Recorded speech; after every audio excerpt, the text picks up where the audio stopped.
Almost awake.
Gotta wake up.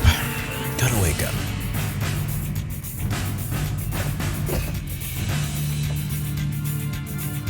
Yep.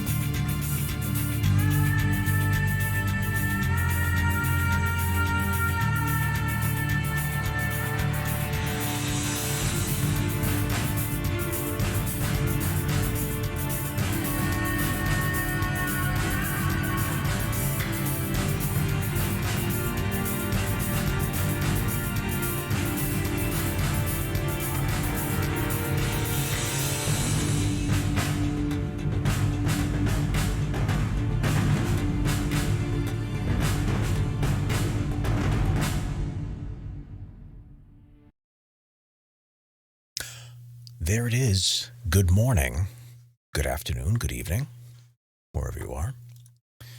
This is a simple stream that we're doing today. Some basic voiceover editing using Adobe Audition. It's going to be relatively straightforward. I'm not going to be talking a lot, so if there's any questions, please feel free to throw them in chat. I'm keeping an eye on it over here, but it's going to be mostly me just editing. And any techniques that I use, I'll sort of explain for the most part.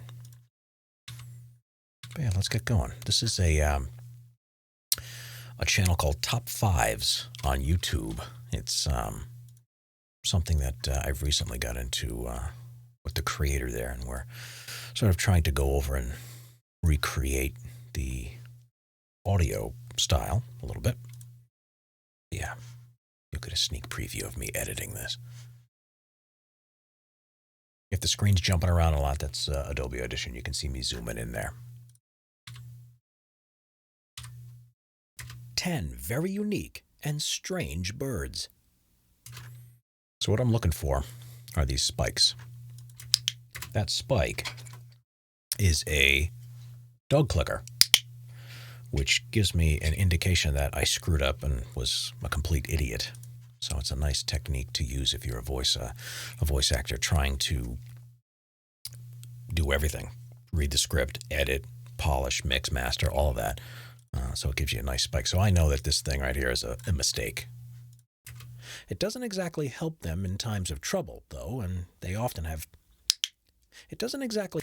So I know to just get rid of that. Boom, done. And then I'm just zooming out quickly to find any other weird-looking stuff like this. Wit. Oh, I know what that is.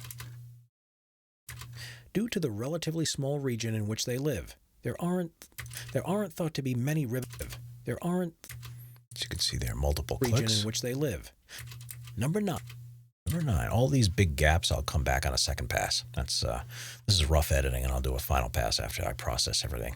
With such striking colors and an unusual, the colors are more vivid. They live throughout the Andes, with some occasionally seen lower down near water source. Apparently, I can say water sources. Rhode Island accent. Near water sources. Andean cock of the rocks feed cock of the rocks. Andean cock of the rocks. Yes, that's a bird name, by the way. And during mating season sees a group of males that sees a group of males. Due to the wide range of their habitat, they aren't classified as, but they remain. Number 8. Kakapo. Kakapos are native. It was once common. And they only remain in small number activity. And they only remain in small numbers on uninhabited. They are a type of parrot with a pale face and green mottled feathers.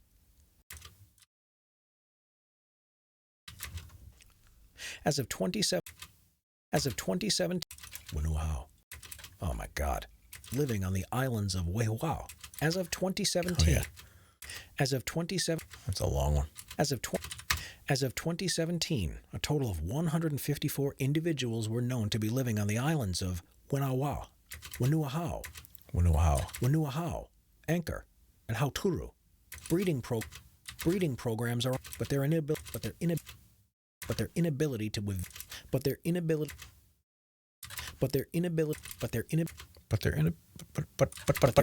Number 7, shoebill stork.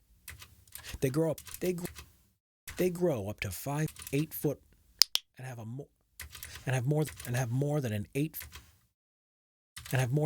foot wide wingspan. Oh my good God. What is this? They also exhibit unusual behavior called Oh yeah, I forget. They also exhibit unusual. Let's listen to that. They also exhibit an unusual behavior called urohydrosis that has surprised those This sees them defecate on their legs as they stand in the water, and this helps them. Number 6. Vulturine guinea fowls. They get their names because of their. Despite being good flyers, You can hear lots of clicks. their chicks will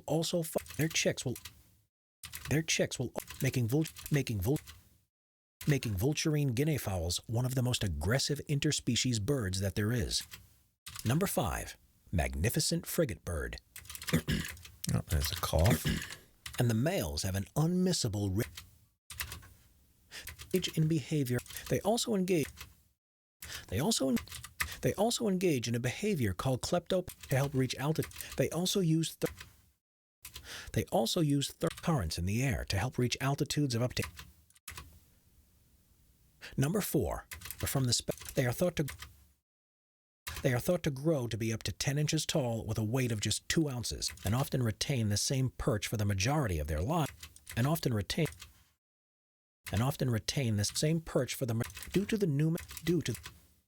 Due to the numerous predators. Unusually they are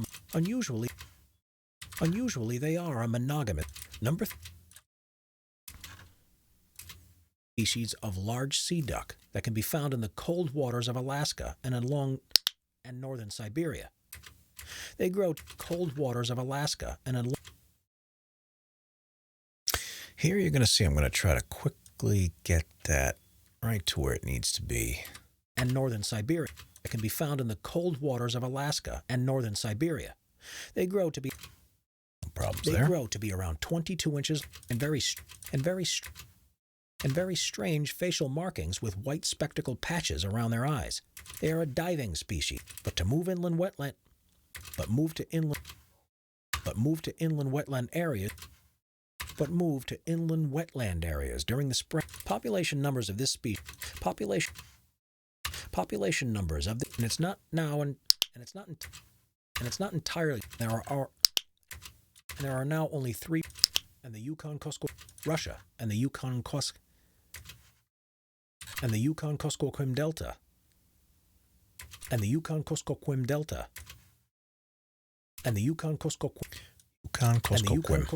Delta. Efforts are underway to prevent and to further understand how the ecosystem. That was a tough one. Number 2, Hoatzin. Their nests are usually And if predators such as teras are number 1, long-wattled umbrella bird.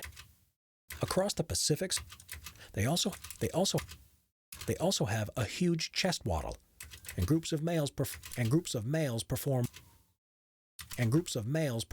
leks, which so often and groups of males perform leks. They are a highly prized catch for. All right, that's the editing. So it's a rough editing pass, and I'm zooming all the way out. You can see I do have a bit of room noise here at the end. I'm going to get rid of that. But I go through, I zoom all the way out, and my max peak here is probably -9, -10. But that's these spikes. These are probably k or T sounds. So I go back in there, I just fade them in. So they're colors a little bit reduced, and an unusual crest. So they don't spike out too much. And I'm really only looking for the giant ones that really stand out. So that's my first rough pass. So what I'll do now, and I will call that a rough edited track. So I'll go back and I'll sample using voice denoise. It's an RX plugin. It's an Isotope plugin from RX7. Voice denoise, fantastic. You can see I got it set to dialogue and a very gentle removing of background audio noise by only 8 decibels or so. The noise floor as it stands now, well, let's actually look at it. Amplitude system, we're going to scan that. So the noise floor is -56 dB. That's pretty quiet. I like to get it below 60 before I do any other processing on it. So I'm going to sample that. Click my learn. And you can see here it's learning that curve here. I'm going to let go about 5 or 10 seconds. All right, that's good. So we've got a curve. I'm only going to reduce it by 8, and that will get rid of, not get rid of, but it'll reduce down to below -60, which is a good place to start. And you can see it's a little lighter. We scan that section again. Down -64, so just about 8 dB, which is fine. But now I throw a gate that removes it completely, and that's a preset that I have. It's a dynamics preset. I can show you that preset. Oh, wait a minute. Where am I? So this gate, I don't think I made it myself, but right here, anything below -56 dB, I completely remove. So it doesn't affect tail ends of words, which is something you got to be careful with if you use a gate. But you can see here how it does not get rid of any of the tail ends of words. Gates are tricky. Big Jim, hey, what's going on, Big Jim? I see you in chat. Sorry, I'm not paying attention too much to chat since I'm just sort of doing this because I have to do it for the next 2 hours. But we'll see. Yeah, if you have any questions, Big Jim, throw them in chat. I'll see if I can get to them. Or I will get to them because it's pretty quiet this morning. But once we throw that gate in there, that removes pretty much all of my background noise to 0, but still leaves some background noise within the audio voice itself. That's the first effect. The second effect I throw on is a deplosive. Now, you're not going to see the preset, but this one takes a minute. A deplosive basically is removing any direct air contact with the diaphragm in my microphone, which would be seen as a big yellow bright area at the very bottom of the screen where the spectral frequency display is. And I can show you what one looks like after I process this. Boop. So if I do this, go to the end, and I go, Peter Piper picked a peck of pickled peppers. And I zoom in. If I zoom into that, these big bright areas here. Picked a peck of pickled peppers. So these big bright areas here are just, it's uncomfortable to listen to that. So really the second step, so I noise remove, throw the gate, and then my second or third step would be to deplosive that. So I'm going to hit the button again. You're going to see these things disappear right there. And that is another plugin from Isotope. That is a VST plugin, and that is a deplosive plugin. It looks like this. And this isn't the particular settings I use, but you have to know your own voice to figure out the sensitivity, the strength, how low you want it to actually reduce frequencies. So if I set it to, if I'm a woman and I have a plosive, I would set this really high so it would just eliminate all these frequencies. So I would do this. I would apply that. And you can see it gets rid of those spots. Let me undo that. See all these little spots in here? If I redo, you can see it gets rid of plosives, but it doesn't leave any of those frequencies, those, I don't want to say less intense, but those frequencies in the sound, which is good. Peter Piper picked a peck of pickled peppers. Sounds fantastic, even though I'm not going to leave that in there. Anyway, that's the third step. Fourth step is adding a D-click, which is another isotope plugin. I'll show you what that looks like here. Mouth D-click. Looks like this, and you can experiment with different settings here, but click widening has to do with the milliseconds between if it's affecting audio on either side of the highlighted area. But in this case, my sensitivity is, I want to say, medium.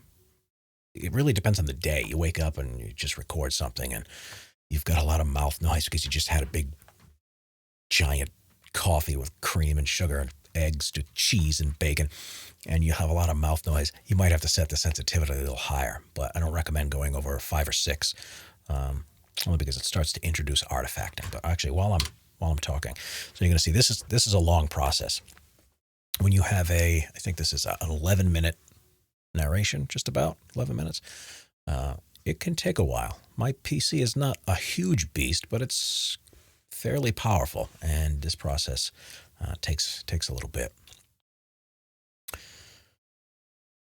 Let's go over here. Look over here. So declicking a track, I've found that there's 2 ways.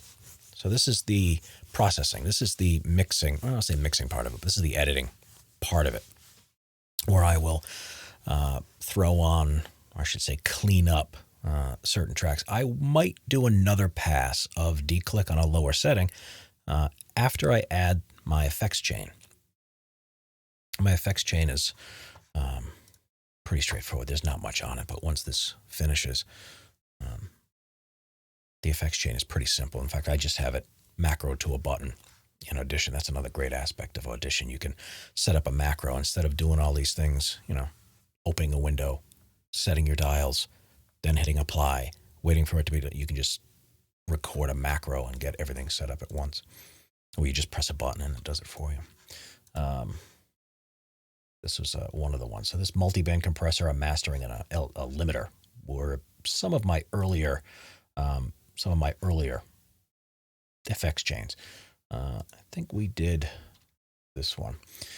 You can see here an FFT filter, a nectar, which is a de-esser, a mastering effect, which is built into Audition, another equalizer, a multi-band compressor, then a hard limiter. It's a little too much effects, so now I just have a stripped down version of that to where I de-ess a little bit. I have an EQ, which takes out some of the room tone around maybe 200 to 250 hertz. There's a bit of a reverberation that I just can't get rid of between, like there's a standing wave that happens like right here, which is right next to my mic, and I have to get rid of that. And then there's a limiter, and it really depends on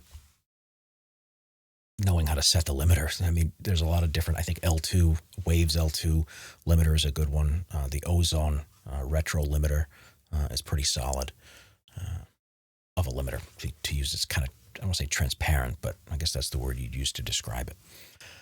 But after applying all these effects, which I technically could skip through later, but it's all right there. So you can see that last phase. You can't see it off because I have a window on the other side here. It shows me the history of all the crap that I've done to this track. And it'll show me apply effects rack, and then it normalizes the audio. So it was normalized to negative 0.1 dB, which was right up at a peak, but I don't send audio out at that decibel range, at that amplitude. I usually always send audio that's normalized to negative 3 dB, kind of an industry standard. Makes it a little easier for people to, if they want to mess around with my audio, makes it easier for them to add effects like compression or whatnot. 10. All right, so we're going to go through, and this is the true editing portion. The first editing part was getting rid of mistakes, the rough edit. And this editing session is going to be listening for mouth clicks that maybe the Isotope plugin missed. It's going to be editing for timing and cadence and tempo, breath noises. Sometimes there'll be a sharper breath that I want to get rid of. So that's what we're going to do here. So this will be a full-on playthrough. My final compressor that you use to make the in-your-face sound that's still crisp. So that has to do with two things. It's not a one thing that gives it a crisp, punchy sound. It's the entire thing from where the signal originates. So it comes through my microphone, goes into a hard rack de-esser, somewhat of a little tiny bit of compression, and a high-low enhancer. Once it comes out of that signal, there's not much going on to it, but that's where it starts. And actually, the microphone helps as well. Yeah, that's a tough question. There is no one single compressor, but I will say this. When you take a raw, let's go back. Let me open up the raw file. Oh, no, I'm already in the raw file. I got to save it. Oh, yeah, I always save myself. I want to answer that question, but let me do this. So this is not technically a raw track anymore. We'll just call this edited. So let me go back and open up a raw audio, and I'll show you the difference. Birds, raw. So we'll basically get rid of everything. Oops. We'll get rid of everything but something in here somewhere.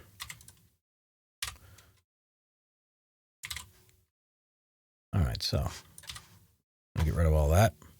I'm going to focus in on one little thing here. This. So this is a raw track. And you can see this is going through effects. So I'm not adding a ton of information. Right, so okay, so yeah, so DBX 286 I've used in the past. Very, very good. Really, the de-esser is the nice bit about that, and the fact that you have a lot of gain to throw into your mic. But I have a slight gate on it, on the rack. And yeah, I'll put it this way. The most important thing I think on there isn't necessarily the compressor. It's important, but the de-esser is very good on the DBX 286S. But either way, let's just focus in on one little bit here. And I'll show you what kind of settings I use for a compressor. There's really two different settings. They aren't very good at... All right, so raw sound. They aren't very good at flying and are often seen clumsily trying to move from perch to perch. So one of the first things I ever screwed around with was the built-in multi-channel compressor in Adobe Audition and the broadcast. They aren't very good at flying and are often seen clumsily trying to move from... So we'll do a before and after, right? So that's what it looks like after, and it sounds louder. They aren't very good at flying and are often seen clumsily trying to move from perch to perch. But it doesn't really have any what you're looking for, that crispiness, that punchiness. So really, a multi-banded compressor would have been one of the last things I used. So the first thing I would have used would have been a dynamic, or I would say a gate, which I do in a different process now, but I would throw a gate on to get rid of any of the noise in the background, which is probably below 56 dB. After that, I'm looking for an EQ, and let's use one of the easy ones. Where's Ozone? Where is it? Vintage EQ. Oh, not the Vintage EQ. I don't like the Vintage EQ. Ozone 8 Equalizer. This one here. It's a little rough on. So here, this is an example of an EQ profile I've been using for my voice for a while. I think the preset was February 2019. I'll play it. Let's play it. They aren't very good at flying and are often seen clumsily trying to move from perch to perch. All right, I'm going to bypass it. They aren't very good at flying and are often seen clumsily trying to move from perch to perch. So there's not much being taken out there. There's a few things you can see here. It's not aggressive. It's maybe, -3 to 4 dB of reduction. There is a high-pass filter, so it removes pretty much anything. Well, not anything, but gradually gets down to where by the time it reaches, 5 40 hertz.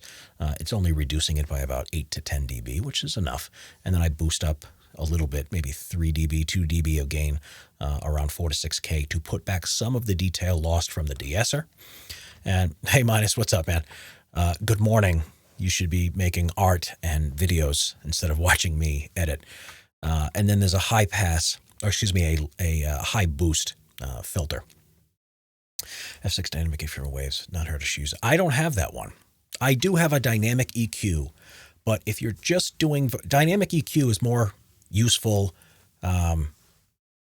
when you've got music, when you're mixing instruments. A dynamic EQ, unless you're producing content, like if I mix my lore videos or something with a track, sometimes I'll use a dynamic EQ or I'll use a sidechain compressor, which will allow maybe certain frequencies, the kick drum, the bass thud, to not interfere with my voice. So I sidechain certain frequencies using a compressor and a dynamic EQ to dip the instruments down when my bassy voice hits, because it's just, it's much easier. But if you're just producing good sound, don't really need a dynamic EQ. Not really, in my opinion. It's just an opinion. But this is an example of a wave. So that would be the second thing on my chain. Third thing would be an old de-esser, which, you know what, for the time being, let's use the new de-esser. I haven't used this new de-esser too much, but I don't want anything maybe above that cutoff frequency. So do I have any S's? Very good at flying and are often seen. So that's my S. So let's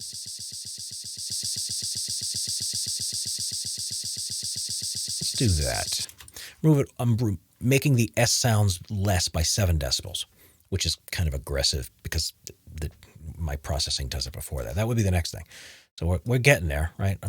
There is no one thing compressor, but I will show you. I will show you what the multi-band compressor does to after the next thing that I do. So here. So we'll do this. We're going to throw on, where's special? There's a mastering plugin here. This adds what people would call sparkle or crispiness to an audio. I'm going to bypass it and you're going to hear it. They aren't very good at flying and are often seen clumsily trying to move from perch to perch. They aren't very good at flying and are often seen clumsily trying to move from perch to perch. Now that sounds pretty good. Pretty good. And I'm going to hit apply and you're going to see it's not going to, well, it'll do something to the audio waveform, but it's not going to do too much. Right? So it's there. Looks okay. But there's a next, I want to say the magic, but the magic happens when you add a limiter. There's a limiter called L2. It's from Waves. Probably one of the secret ingredients to a lot of good sounding voiceovers. You're sleeping in, you lazy shit. Get up and do work. It's 11:30. Get up, do work. So back to the, they aren't very good at limiter. So my limiter will always be set to -0.1 dB. All right, you know what? In this case, let's do it down to -3. We'll do that. So this threshold, this is where the magic happens. Flying and are often seen clumsily trying to move from perch to perch. So this threshold I'm setting based on where my peaks are going to be. So you can see I have some peaks that are -18 dB, which is kind of low. So if I go down all the way to -18, it's going to crush those things down and boost everything else up, and it's going to sound horrendous. So cover your ears. They aren't very good at flying and are often seen clumsily trying to move from perch to perch. They aren't very good at flying and are often seen clumsily trying to... Now that's okay, but I won't be that aggressive. I always throw it down maybe 3 dB past the target, you know, or the absolute peak values. Move from perch to perch. They are... So here's what it looks like. Whoops. Here's what it looks like when it's in its final format for the most part. They aren't very good at flying, but you're going to hear clumsily trying to move from perch to perch. They aren't very good. For me, so this is an old process. I don't like it anymore because I used to use this process when I had a different microphone. I had a Neumann TLM 103, and I since moved on to a Sennheiser MKH 416, a shotgun mic, a super cardioid mic. And it has much better proximity effect. And this is very thin sounding to me. They aren't very good at flying and Very are thin. often seen clumsily trying. So it's changed from where I will go into, where is it, my equalizer? And I will get rid of that. They aren't very good at flying and are often seen clumsily trying to You can hear move from perch to perch. more bass in there. They aren't very good at flying and are often seen clumsily trying to... I'll actually get rid of this. They aren't very good at flying and are often seen clumsily trying to a little bit more move bass from there. perch to perch. There's a little bit more bass in there. Yeah, there it is. Much more prominent down here in the lower frequencies, below 200. And it gives it a little bit more oomph. They aren't very good at flying and are often seen... Now this is overprocessed and there's peaks that are cut off, and this is where I used to begin, or this is where I would used to start. If you really wanted to add punch to it, not necessarily crispiness, you could add another compressor to it, another multi-band compressor, either broadcast or pop. They aren't very good at flying and are often seen clumsily trying to move from perch to perch. But it does amplify. I didn't do any noise removal either, but it does amplify a lot of the imperfections when you start adding another layer. I think I had my main broadcast one. They aren't very good at flying and are often seen clumsily trying to move from perch to perch. That's good, but I get what you're talking about. There is no one-step solution for that as far as creating a punchy sound, because my frequencies are different than everybody else's for the most part. And where my resonance lies is really, really low. And if I start getting up on the microphone, the resonance changes because this thing responds to proximity much more greatly than a microphone, like a transistorless microphone, like a Neumann mic. But that's a tough question. Boy, I just spent like 15 minutes going off on that. I got to get back to the actual work. Hold on. All right, there we go. All right, back. Hopefully that helped. Hopefully that helped a little bit. But I would say that's a tough in your face. I'm trying to come up with that in your face that is still crisp. I would say this. My basic answer would be get to where your processing is, and then cut out some of your muddy frequencies by doing a frequency slide. Probably with most men, they live between 200 and 500 hertz, to where that just kind of, that chesty kind of bullshit resonance that kind of lives there. You can reduce it. Well, don't get rid of it, but you can reduce it, because I'm a big believer in leaving in as much bass as you can without, reducing it incredibly. But it's really about that crisp sound is the mastering plug-in, along with maybe a high boost or a high shelf that you can boost up everything above, say, 8,000 hertz, up to whatever your microphone picks up. If you boost that up a few decibels, it creates an air, it creates a presence. But you're going to see something here that I do with some transients when I'm going to go through this editing again. 10 very unique and strange birds. So there is one thing that you'll see here. I always have a certain format for certain customers, but they want certain duration pauses. So that right there is a selection of about 1.5 seconds. So I have 1.5 seconds that I basically insert between headings. So this top 10 channel has about 1.5 seconds. Number 10, ribbon-tailed astrapia. Ribbon-tailed astrapias are a type of bird of paradise, and they are by far the most stunning. They're native to the forests of Papua New Guinea. Another editing choice. And have the longest tail feathers in relation to their body size of any bird. In some cases, their tails are more than 3 times the length of the rest of their body. The tails are how the males attract their mates, with longer ones usually... Oh, I know the deity. That's a good mic. No, you're not disrupting my flow. I'm doing this because I'm bored as hell today, and I have to actually get some work done today. But it's weird. It's weird. I've been doing this for so long. I've always neglected how important mic technique was. At first, I always thought mic technique was knowing how to be a certain distance away from the mic. I thought that was mic technique. Then I thought, okay, well, mic technique includes not only that, but let me be off axis so I'm not blowing air into the mic and those sorts of things. And then I started discovering that mic technique adds another layer to the performance when you know how to go in and out when you're trying to add emphasis and your certain ranges that you want to say add depth. And and then he lived to the ripe old age of 87 and died in 1953. Those ways that you get closer and you descend, mic technique has probably done more for my performance and sound editing than pretty much anything, because I took it for granted that I was going to solve all of my woes with editing and effects and fixing the audio that way. It's turned out to be wrong. And I've gone through, well, shit, here, look at so all of these, March 21st, that was the last time I had a change for that microphone. And this is an upgraded version. I think January of 2019, I think I had all of these erased and I had to go in and recreate all my presets.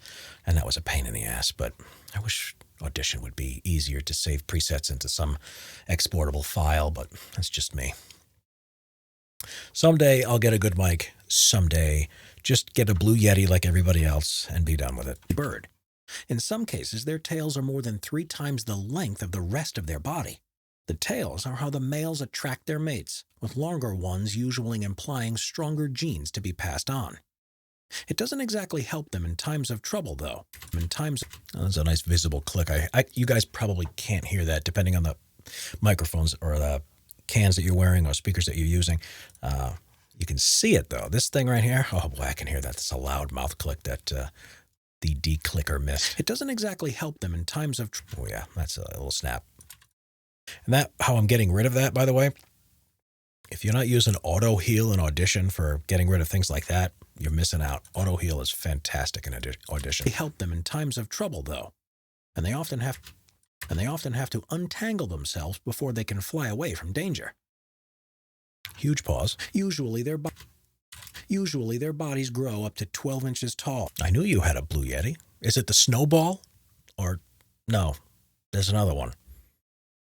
The one on the little stick, the little silvery one. Inches tall, and are covered in velvety black feathers. They eat mainly fruits, insects, spiders, and frogs, and their calls. Oh, little breath I don't want. And their calls, which sounds like. I don't want that breath. Calls, which sounds like a wah or walk, wit wit, walk wit wit, or walk wit wit. Can be heard wit wit. Can be heard echo. Let's listen to that again. It sounds weird. Their bodies grow up to 12 inches tall and are covered in velvety black feathers. They eat mainly fruits, insects, spiders, and frogs, and their calls, which sounds like a wah or walk, wit wit, can be heard echoing through the jungle canopy. That works for me. No Yeti. Oh yeah, Yeti. Oh, is that what it is? The Blue Yeti? Keep forgetting. I'm not up on my blue. Canopy. Due to the relatively small region in which they live, there aren't thought to...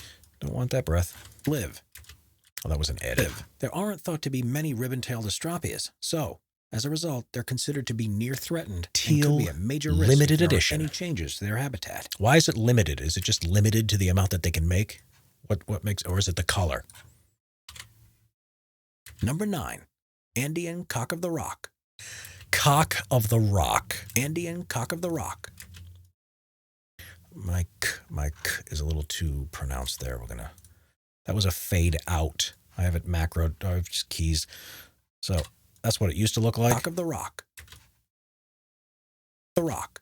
It's still there, but it's a little less. With such striking colors and an unusual crest, it's no surprise that the Andean cock of the rock has become the national bird of Peru, where it lives. The bright orange colored plumage reaches across its head and its chest, with gray and black feathers on the tail and wings.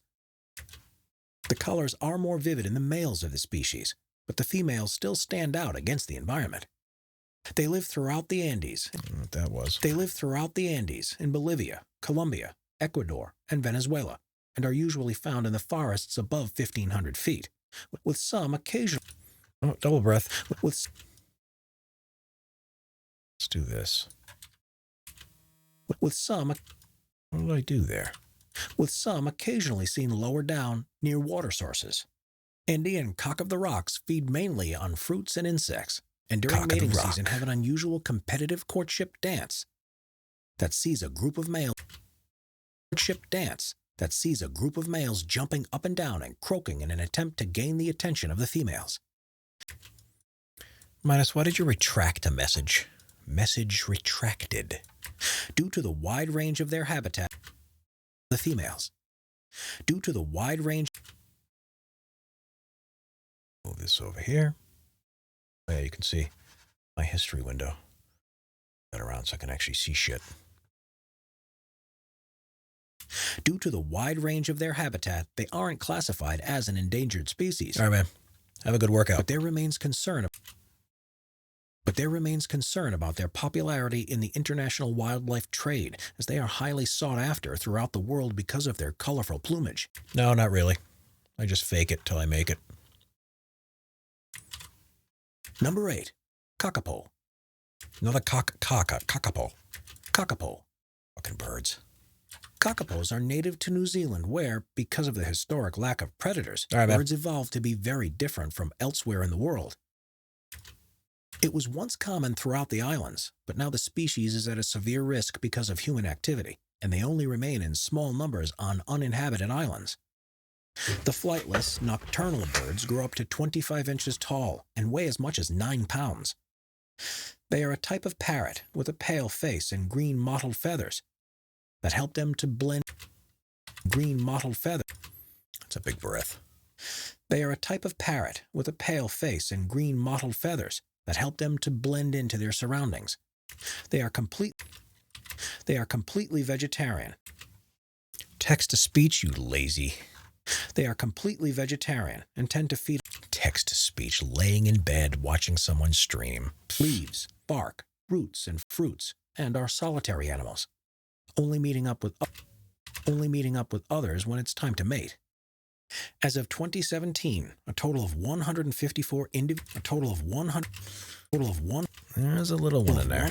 Yeah, he's interesting right there. A total of 154 And anytime I say the word or to anything with N, I get a nasal sound. To be living on the islands of Wanuahau. Oh yeah, Wanuahau. Islands of Wanuahau. Reduce all this. Islands of Wanuahau, Anchor, and Hauturu. Breeding programs are underway, but their inability to evade. I don't know if I like that. Are underway, but their inability to evade. No, I do not. Underway, but their inability to evade predators that have been introduced to the islands beyond these three mean that it's unlikely they'll ever be able to return to their old habitats.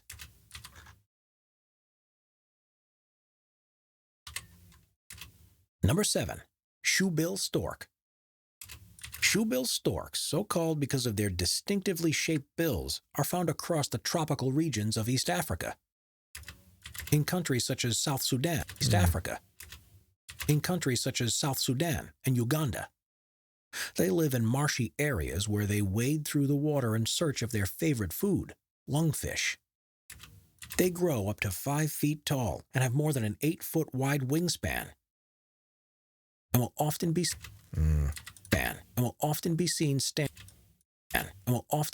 standing motionless, waiting for their prey to swim past. Despite their name, they aren't actually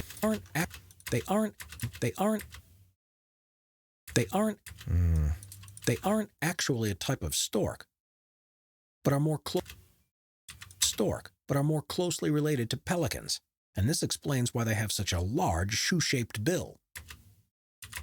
They are quite a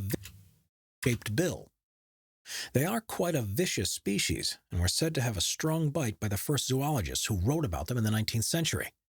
They also exhibit an unusual behavior called urohydrosis that surprised those that first encountered them. This sees them defecate on their legs as they stand in the water, and this helps them to reduce their own body temperature. Ew. Number 6. Vulturine guinea fowl. Vulturine guinea fowls are native to the grasslands and savannas of northeast Africa, in countries like Ethiopia, Kenya, and Somalia. They get their names because of their bald head and necks and have red eyes, blue faces, a bright blue breast, and a covering of blue breast and a covering of black and white striped feathers. Despite being good flyers, Something in there. Let's reduce this. Despite being good flyers, despite Oh, I see you. I see you. Despite being good... Oh, I missed him. It's right there. Despite being good flyers, they will usually run away from danger instead of spreading their wings. Most of their lives are spent... Right there. Most of their lives are spent on the ground, using their sharp beaks and claws to dig into the earth to retrieve grubs, insects, and roots to feed on. They usually live together. They usually live together in large flocks and can call out across long distances to communicate with each other. But in times where there's lack of food or no space to roost, things can soon turn ugly, and they become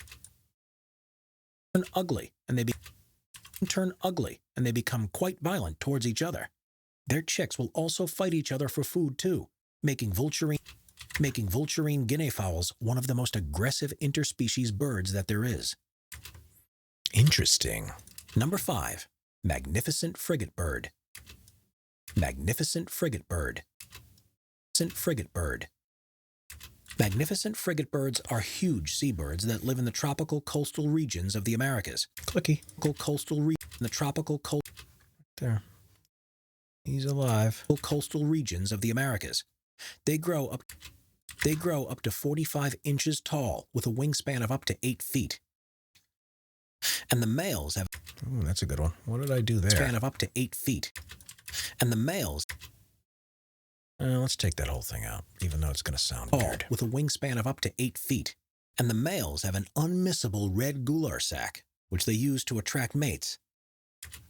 Oh, yeah, that's right. I had to look up what the hell a gular sac was. They feed on fish which they catch by swooping down at the ocean and are often seen catching flying fish from above the surface. They also engage in a behavior called kleptoparasitism, which sees them attack other birds with the intention of making them regurgitate food which they then eat themselves. Magnificent frigate birds are one of the very few bird species that can spend many days and nights in constant flight, and have been recorded traveling as far as 139 miles before landing. There's the L clicks. I love the L clicks. For landing. They also use thermal currents in the air to Sometimes on my transients, to help reach it's just altitudes really of up to 8,200 feet, strong with this mic. which allows them to travel such vast distances with minimal effort. Number 4. I don't know what number we're on. Number 4, Rufous putu.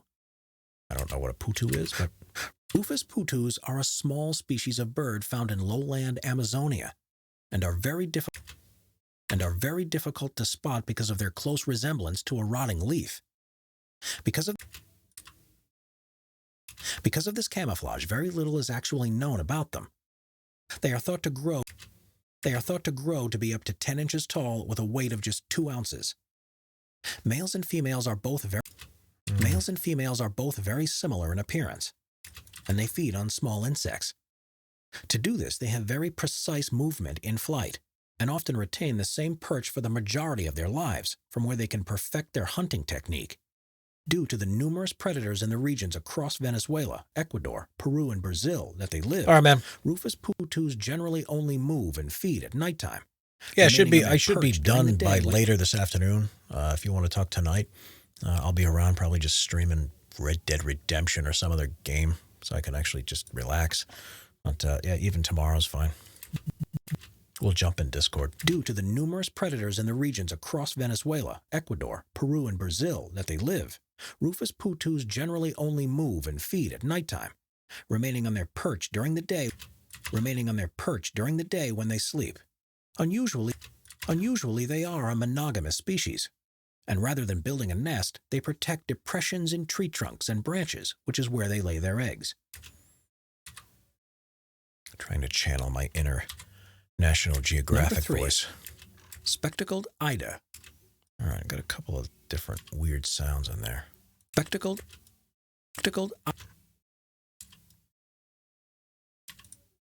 See you, Joe. Spectacled Ida. Spectacled Eider's are an unusual species of large sea duck that can be found in the cold waters of Alaska and northern Siberia. A little clicky in there. Northern Siberia. Still in there. He's in there. Oh. Northern Siberia. They grow to be around 22 inches long and are identifiable by their black chests, white backs, and very strange facial markings with white spectacled patches around their eyes. They are a diving species and mainly feed on mollusks and crustaceans from the ocean, but move to inland wetland areas during the spring when it's time to breed. Let's take a little bit out. Population numbers of this species rapidly declined between the 1970s and 90s, and it's not entirely clear why this happened. They are now classified as being threatened, and there are now only 3 primary nesting areas in the coastal plains of Alaska, Russia, and the Yukon-Kuskokwim Delta. Efforts are underway to prevent illegal harvesting of them, and to further understand how the ecosystem is changing and affecting their reproduction. And it's hoped conservation programs will help them to recover.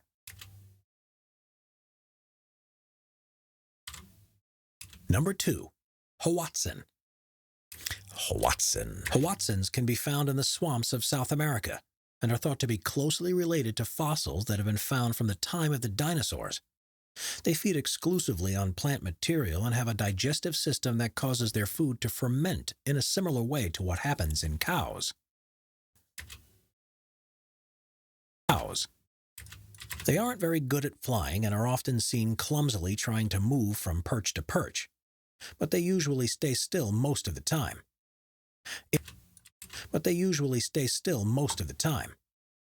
In an ingenious evolutionary development, their breastbones are perfectly placed to act as a tripod, so the birds are able to keep standing up even when their stomachs are so full that they distend. Hoatzins grow up to 25.6 inches long and weigh less than 2.2 pounds. They have blue faces, red eyes, and a head crest, and are excellent swimmers. Their nests are usually built above water. And if predators such as teras or capuchin monkeys manage to reach them, the birds and their young simply fall into the water, swim to the bank, and wait until the threat is gone before climbing back up to the nest. Interesting. Number 1, long-wattled umbrella bird. Long-wattled. Across the Pacific slope of the Andes between Colombia and southern Ecuador, you might just have the chance of seeing one of these strange birds, the long-wattled umbrella bird. Something in there. Umbrella bird. Apart from having an impressive quiff-like crest on their heads, they also have a huge chest wattle. It's so big, in fact, that it gets in the way of them flying. So they've developed the ability to retract it at will. I'm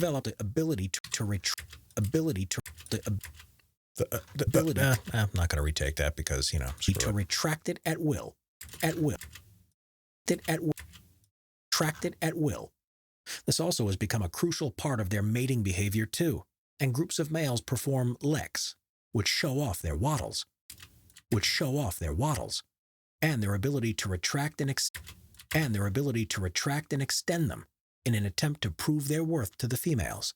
And groups of males perform leks, This also has become a crucial part of their mating behavior too, and groups of males perform lecks, which show off their wattles and their ability to retract and extend them in an attempt to prove their worth to the females. They are a highly prized catch for hunters, which, along with threats from habitat destruction and predators in the region, means they are considered to be a vulnerable species and one that could become endangered soon if things keep going as they are. One little click there. There we go. All right, so that's an editing session on that one. We got another one to do after this, so I'm not going anywhere except to get a beverage. So that's an edited version. We're going to save that as a final. So that is my final. And we'll save it as a wave. I'm going to save it as an MP3 because he likes MP3s. And that's it for all of those. No. Let's open up a new one. So what do we have? Incredible monorails. Did I do that one already? I think that one. Oh, no. 10 longest times people stranded at sea. 17 minutes. Jesus. That's a long one. All right, we're going to go through a rough edit for those of you who have just joined us. I'm going to be right back. And go grab a beverage. Oh, need beverage. Oh, so I need coffee. I will be right back while I go get coffee.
Okay.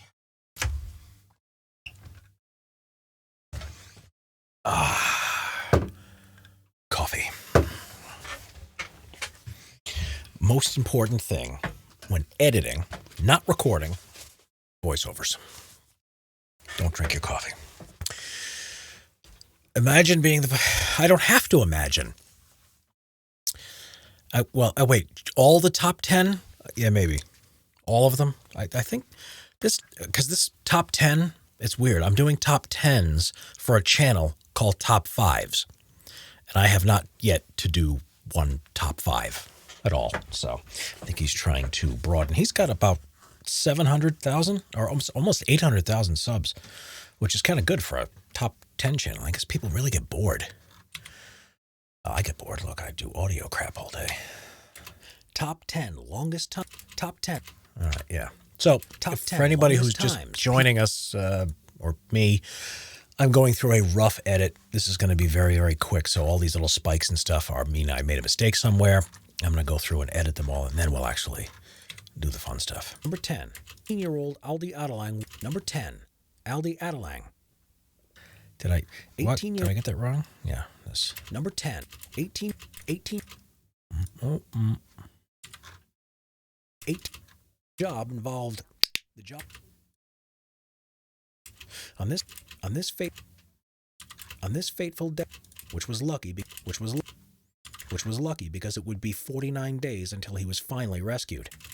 Number 9, Filo, Etuni Nassau, and Samu Palesa. In 2010, Filo Filo, Ituni Nassau, and Samu Palesa, who were from the Tokelau. Thought I got that right. And I'm like, those were tough names. They had taken enough stranded at sea for their expected, but were fortunate to have. They had taken enough, but were fortunate to have a. But were fortunate to have a tarpaulin with them that they fished and caught sea. But for their families, 2 weeks. But 2 weeks later, the boys were found clinging.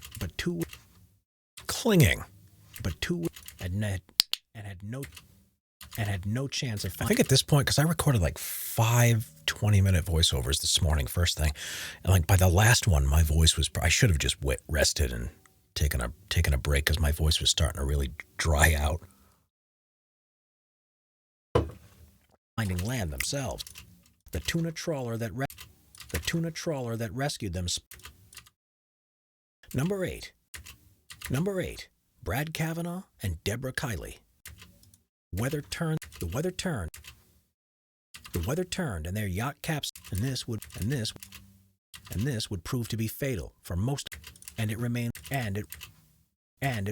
one of. Number 7, in a moment of quick thinking, he managed to survive on meager rations and a small amount of water, and was in a surprisingly good condition when it was and sank within a couple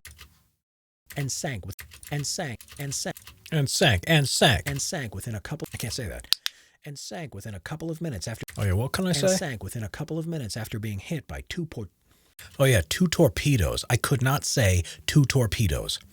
So I need to make a tongue twister that has 2 torpedoes in it. And sank within a couple of minutes after being hit by 2 torpedoes. Poon Lim managed to grab a life vest. Poon Lim, the guy's name was Poon Lim. Flung into, and it's thought that at first Poon kept. You may notice a quicker tempo with the top 5s or the top 10s. That's because we're trying to keep them all under 10 minutes, and a lot of the scripts are really, really, really, really long. At first, Poon kept track of how long. Maurice and Marilyn. Number 5, Maurice and Marilyn. Number 5, Maurice. They had always wanted to aboard a 31-foot yacht. At first, everything. The following year, though, after they passed, the boat took them. Yeah, it may be a voice, but apparently I can't read. To sail back to England. 4 years later, they set. There we go. Experience, which. Number 4, Rose Noel. In 1989, they remained inside a small space. They still. This whole process used to take me forever. On the boat, and the biggest struggle, it's one of the biggest learning curves I think I had in voiceovers. The biggest struggle was knowing how long they needed to make it last for. Usually, by which time they would have. But at this time, God, you'd have to go through and listen to everything. But these little visual indicators were so much better. But after investigating their account of the event, and now I know what waveforms look like. Piece of cake. Their account of. Number 3, Jose Salvador Alvarenga and Ezekiel Cordoba. Oh, wait, did I get that wrong? Set sail for it. But after having caught a large number of fish, and Jose Salvador Alvarenga and Ezekiel Cordoba. Oh, no, I got that wrong. And Ezekiel Cordoba set sail for a 2-day fishing trip from Mexico in 2012. But after having caught and drank rainwater and turtle blood that they had been eating, and after finding a poisonous snake, and after finding a crucial this was crucial. Alvarenga kept and continued to. Something I don't do, but I will do. Since I'm here. The boat watch. Finally, more than 4. Number 2, Number two, Louis Zamperini. But by 1941 had joined the U.S. Air Force. They continued, and despite being they survived on rainwater and fish, despite being harassed by despite being harassed by sharks and even a Japanese fighter plane that shot and punctured their raft, they continued to survive. After 33 days, Zamperini finally returned home. Returned home. Really? Did I? Number one. Oh yeah, number one. I forgot about number one. Number one. Captain Oguri Jukichi is thought to have missed one, and this is one record. Oh, that guy was out there for over a year and a half, alone. Luckily they had 11 of the crew. All right, that's it. So that's the editing. So that was the rough edit. I'm gonna go back through and now I'm looking for spikes, big giant spiky spikes, especially up here. You can see this weird, whatever this is, probably a bunch of sounds. Number 8, Brad Kavanaugh. Yeah, Kavanaugh. That's bad mic technique is what that is. And then we'll zoom out. So yeah, nothing too spiky that I wanted to. Nothing too spiky. There's a few, but not many. These I'll fix. That might be just a... Okay, so let me zoom back out. We'll go back down to normal scale. And we're going to go through the effects chain. I'm going to do a little noise removal. I'm going to sample this. I'm going to learn that profile. Shouldn't be much. Probably changed. That was probably 40 minutes after. No, that one was about maybe 20 minutes after I just recorded the previous top 10 thing. So the background noise probably didn't change by much. In fact, actually, let's see. Let's see what the... It was actually a little quieter. I'm getting emails. It was a little quieter. I think before, 20 minutes earlier. No, 40 minutes earlier, it was negative 56. Now it's negative 57, so it got quieter as the morning went on, which is kind of strange, but let's apply that. Oh, it's such a good thing.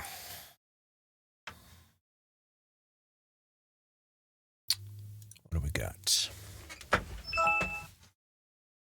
Emails? I don't want emails anymore.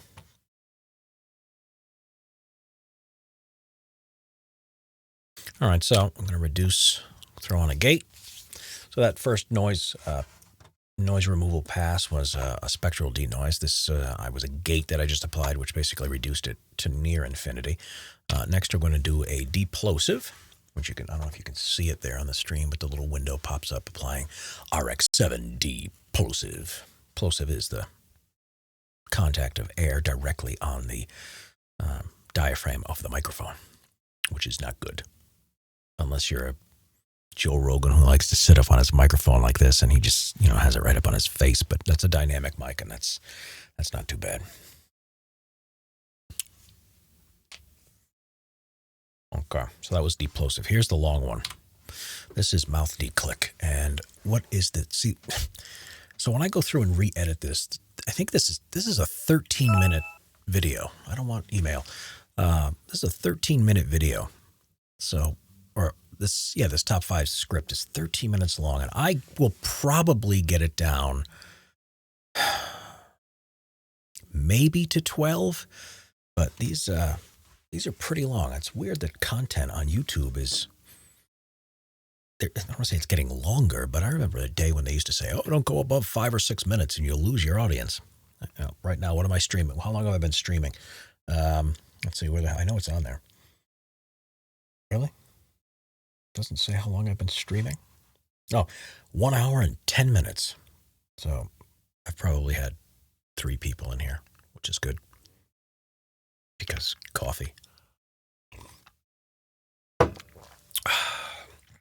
Good audio must produce good audio. What do we got? Oh, yeah. Geez, look at that. I'm all smooth shaven. I was an idiot and shaved this morning.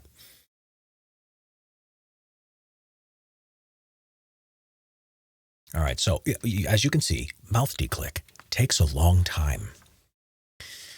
Takes a very long time for that process, but it's worth it.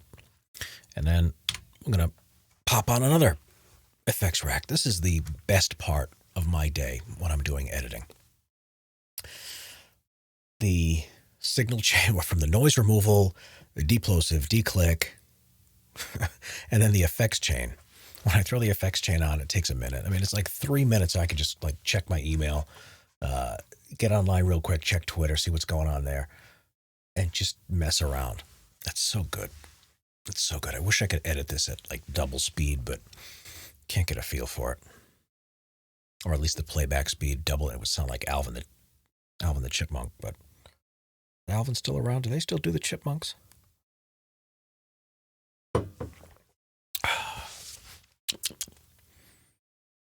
10 seconds.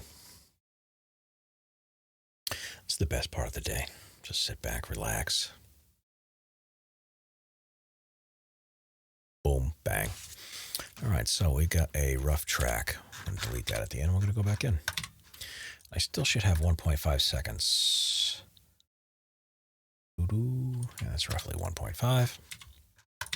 All right, now comes the fun. Top 10 longest times people were stranded at sea. Longest times. So I am going to do something a little unorthodox. I am going to add another layer of declick, but very low. Say 3. And we'll skew a little bit higher. All right, let me add that. It's going to be another minute, another 2 minutes. The reason why I'm doing that is I think between when I recorded the previous and when I recorded this one, I think I had breakfast or something, and I came back, and it was only like 10 minutes after breakfast, and my mouth didn't have enough time to sort of rehydrate.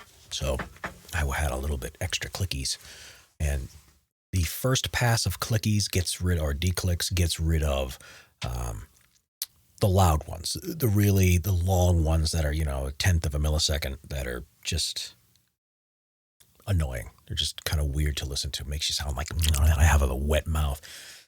The second pass is for the very, very short duration ones, typically.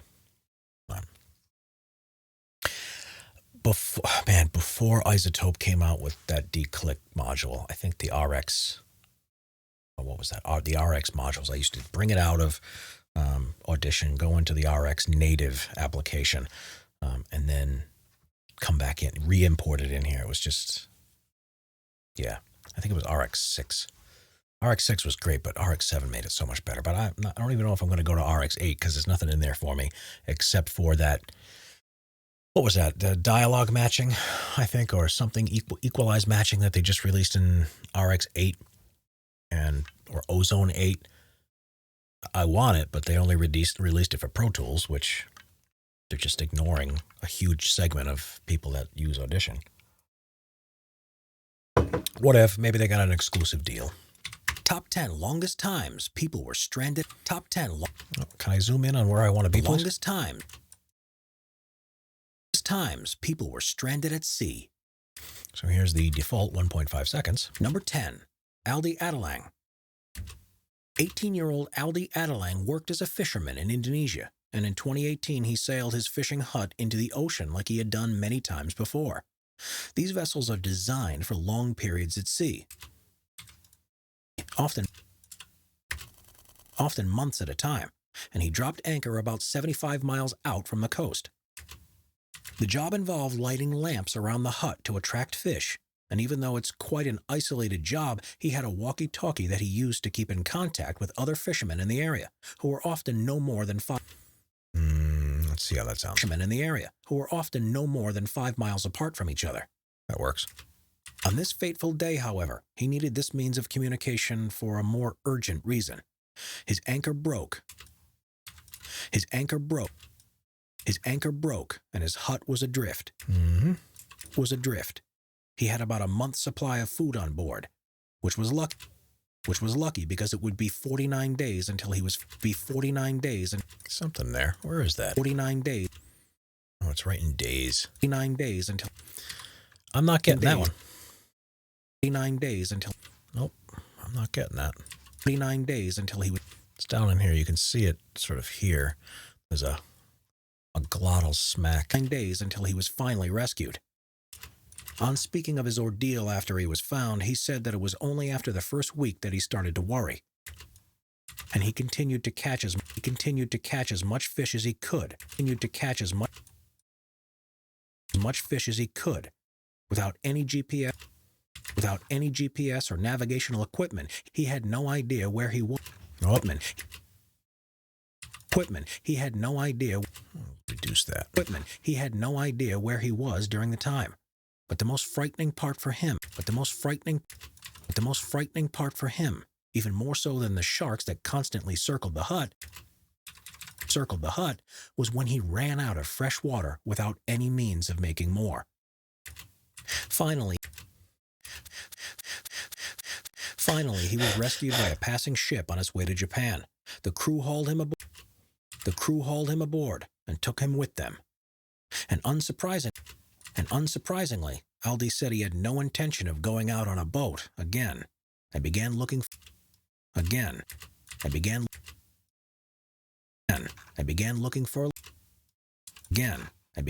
for a land-based job straight away. Number 9. Filo e Tuni Nassau. Number 9. Filo e Tuni Nassau and Samu Palesa. In 2010, Filo e Tuni Nassau and Samu Palesa, who were from the Tokelau Islands that lie between New Zealand and Hawaii, set out on a journey by boat to travel from one island to another. This is an unusual trip to make, but when they lost sight of land, they became disoriented and got lost out at sea. They had taken enough coconuts with them to keep hydrated for the duration for their expected trip, but were fortunate to have a tarpaulin with them that they used to catch rainwater once these ran out. They fished and caught seabirds to provide nutrition, but for their families, all hope had been lost. A funeral was held, which was attended by a third of the island's population. But 2 weeks later, the boys were found, clinging on for their lives. It was just in the nick of time. They were dehydrated, sunburned, and malnourished, and had no chance of finding land. Of finding land themselves. The tuna trawler that rescued them spotted their boat 240 miles from Fiji, more than 750 miles from where they had started. Fortunately, all three went on to make a full recovery.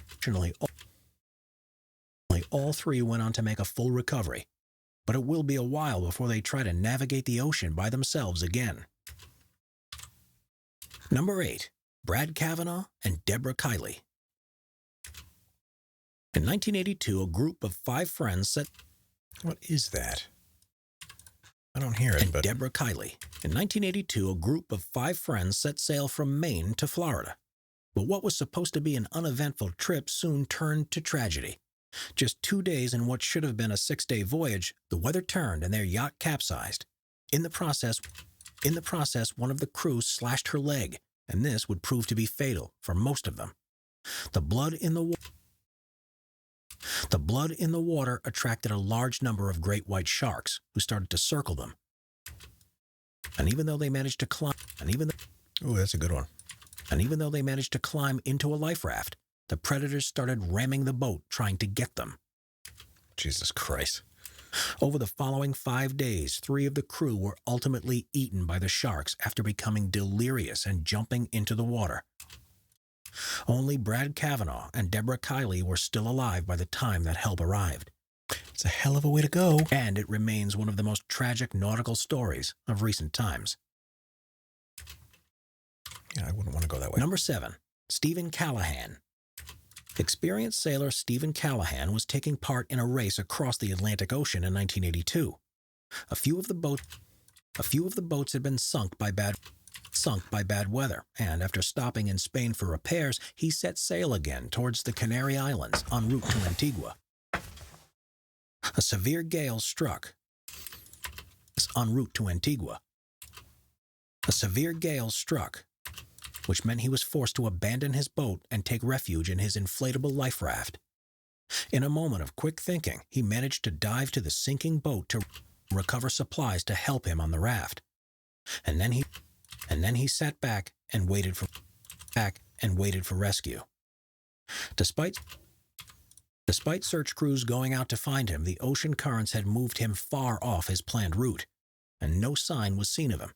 He managed to survive on meager rations and a small amount of water and was in a surprisingly good condition when he was finally found 76 days later. 76. A fishing boat saw him to the southeast of Guadeloupe. And he was taken to a local hospital. Amazingly, he only stayed there for an afternoon before being discharged, and he later hitchhiked home on a boat.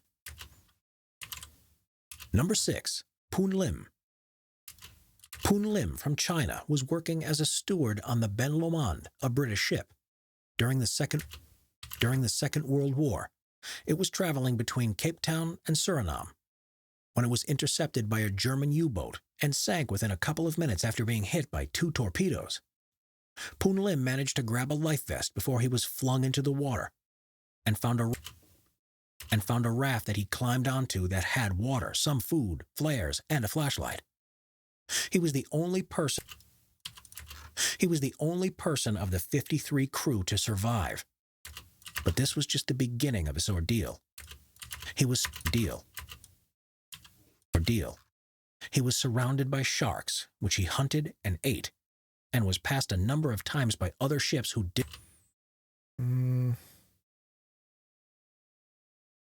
didn't offer him assistance. It was commonplace for U-boats to leave dummy survivors in the ocean to lure targets, and it's thought that those that passed thought he was one of these traps. At first, Poon kept track of how long he had been adrift by tying knots into a rope. But as the weeks passed, he gave up. His main focus was on staying alive, and eventually he was rescued by 3 Brazilian fishermen. 133 days after the attack by the U-boat. This was Brazilian fishermen. 133 days after the attack by the U-boat. This was one of the longest times anyone's been stranded at sea and lived to tell the tale. And his experiences went on to become part of the British Royal Navy training manuals on how to cope if you're lost at sea. Yeah, my voice was starting to go, I think. Number 5. Maurice and Marilyn Bailey. In 1972, Maurice and Marilyn Bailey from the UK set off to emigrate to New Zealand. They'd always wanted to embark on an ocean voyage and set sail from Southampton aboard a 31-foot yacht.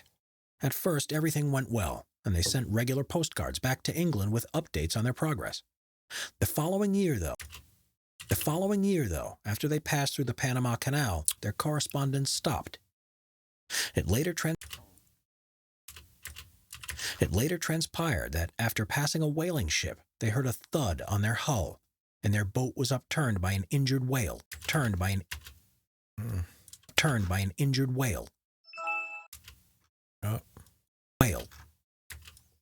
They were forced to abandon ship in their rubber dinghy, and luckily had enough time to take navigation and survival equipment with them. They survived on these supplies along with fish, turtles, and sharks that they were able to catch, and spent the rest of their time dreaming of extravagant feasts. They were adrift for just over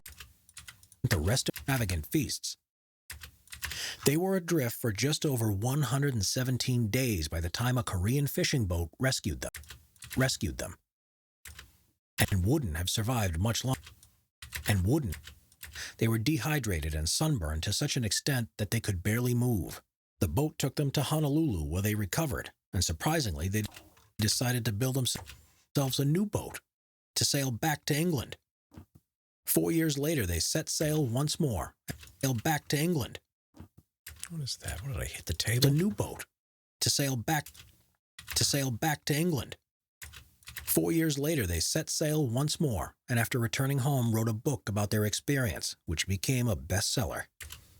Number 4. Number 4.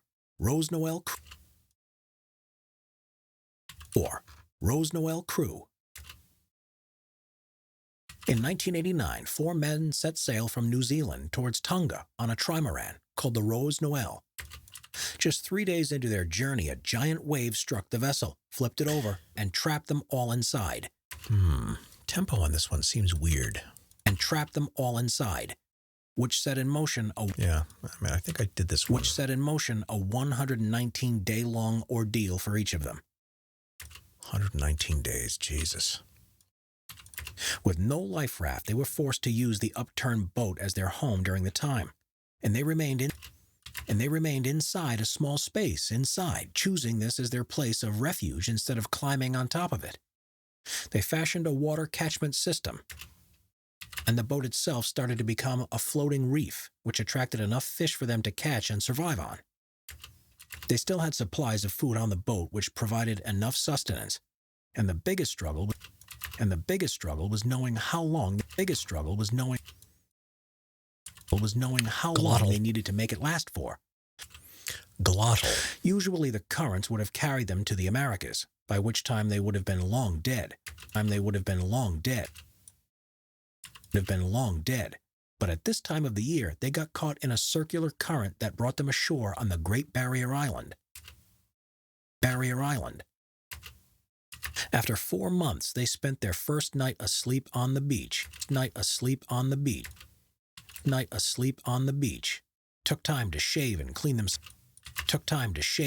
themselves up, and then went in search of help. Their clean appearance and length of time they were missing led to suspicions that their story was false. But after investigators found the wreckage of the ship, their account of events were proved to be true. Number 3. Salvador Alvarenga. Jose Salvador Alvarenga and Ezequiel Cordoba set sail for a 2-day fishing trip from Mexico in 2012. But after having caught a large number... Well, let's do this, and we'll take out almost all of it.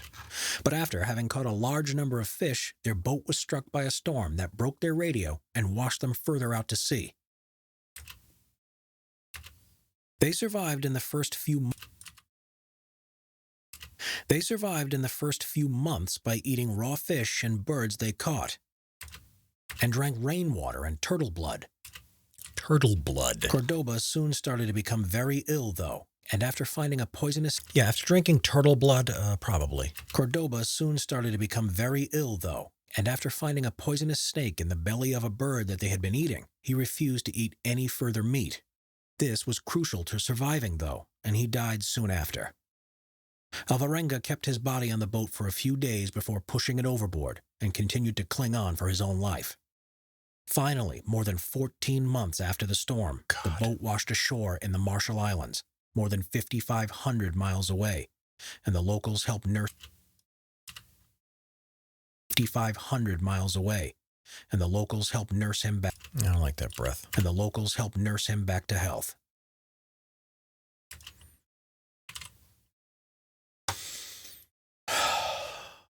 Number 2, Louis Zamperini. Louis Zamperini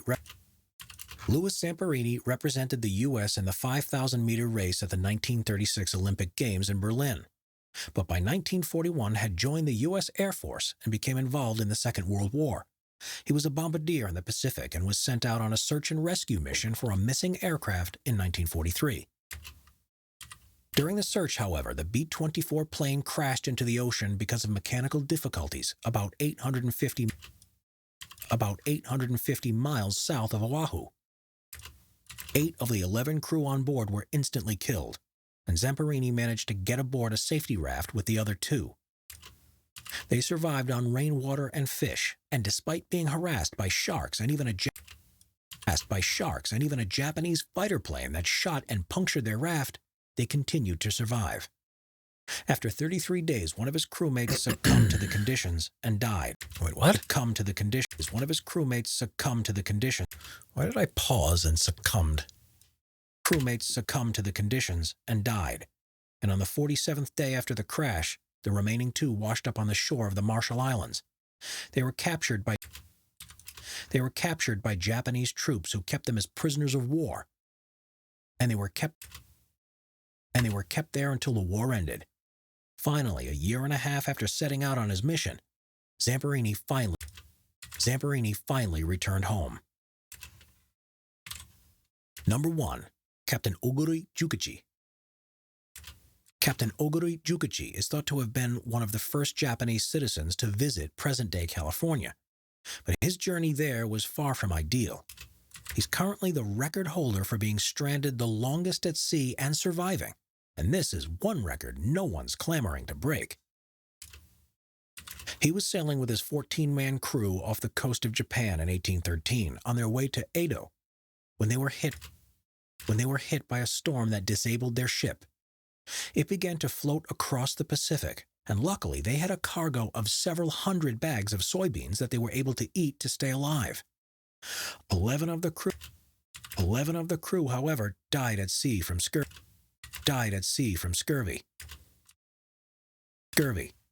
And only the captain and 2 of his crew were alive when they were rescued by an American ship off the coast of California in 1815. 484 days later, after they went missing. All right. So, that's all of it. So that was what? 6 scripts in 4 hours. I only streamed the last 2, in case anybody was like, what the hell? What do you mean 6 scripts? I didn't see 6 scripts. Nope, 6 of them. So we're going to do this. So that's an edited copy. We're going to save this as a wave. And then we're going to save it as yoink. So I got to see what else we got, because I think that's it as far as recording goes today. What do we got?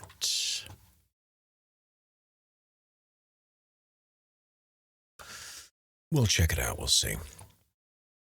So I got to look on. I have too many folders. I swear to God, there's too many folders here.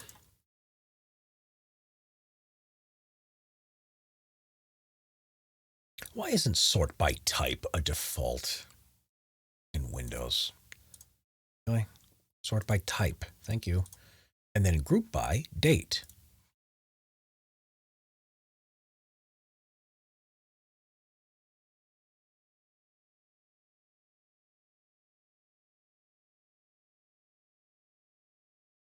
There you go. So, 10 longest times people stranded at sea. 10 very unique and strange birds, and 10 most incredible monorails. So that's it. So that's those 3 for the top 5, and that's this week's. I think we do about anywhere between 2 and 4 or 5 scripts for those guys. He really does. He does quite a bit per week on those top 5s. Pretty good. But that's it. Thank you, gentlemen, ladies and gentlemen. Thank you for hanging out with me. Whoever's left in the channel, thank you. That's it for this. If we're gonna do a stream later, it's probably gonna be another one of these, since I still have a ton of work left to do. But I need to take a break and just play some game or something. I may end up streaming Red Dead Redemption later, because that game's been pretty fun so far. But thank you all for hanging out with me, and I will catch you guys later.